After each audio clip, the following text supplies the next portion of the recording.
యోవేలు 2:28 యోవేలు ప్రవక్త ఆనాడు ప్రవచిస్తే ఆ ప్రవచనాన్ని పేతురు ఎప్పుడైతే ఆ మేడగదిలో పరిశుద్ధాత్మను పొందుకొని భాషలు మాట్లాడడం ప్రారంభించాడో తెలియకుండానే అక్కడ జనాలకు జ్ఞాపకం చేస్తాడు.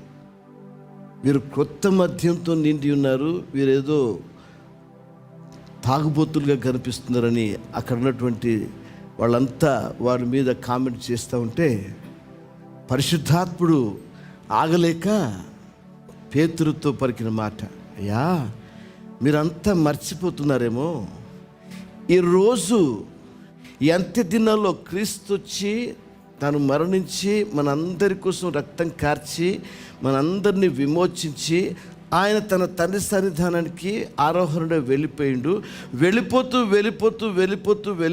ఆయన వాగ్దానానుసారంగా ఆ రోజు ప్రవచించిన యోవేలు గారి ప్రవచనానుసారంగా ఈరోజు ఈ ఆత్మ అంత్య దినాల్లో కుమరించబడింది.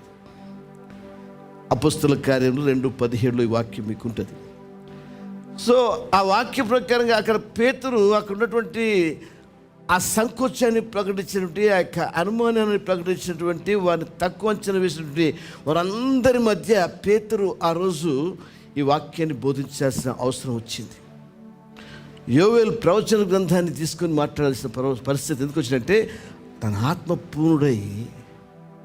ఆత్మపూర్ణుడై మాట్లాడేటప్పుడు నువ్వు చేసే సంభాషణ దేవుడితో ఏంటంటే నువ్వు మర్మములు మాట్లాడుచున్నావని 1 కొరింథీ 14:4 నాకు బోధిస్తుంది. You are speaking the revolution of God.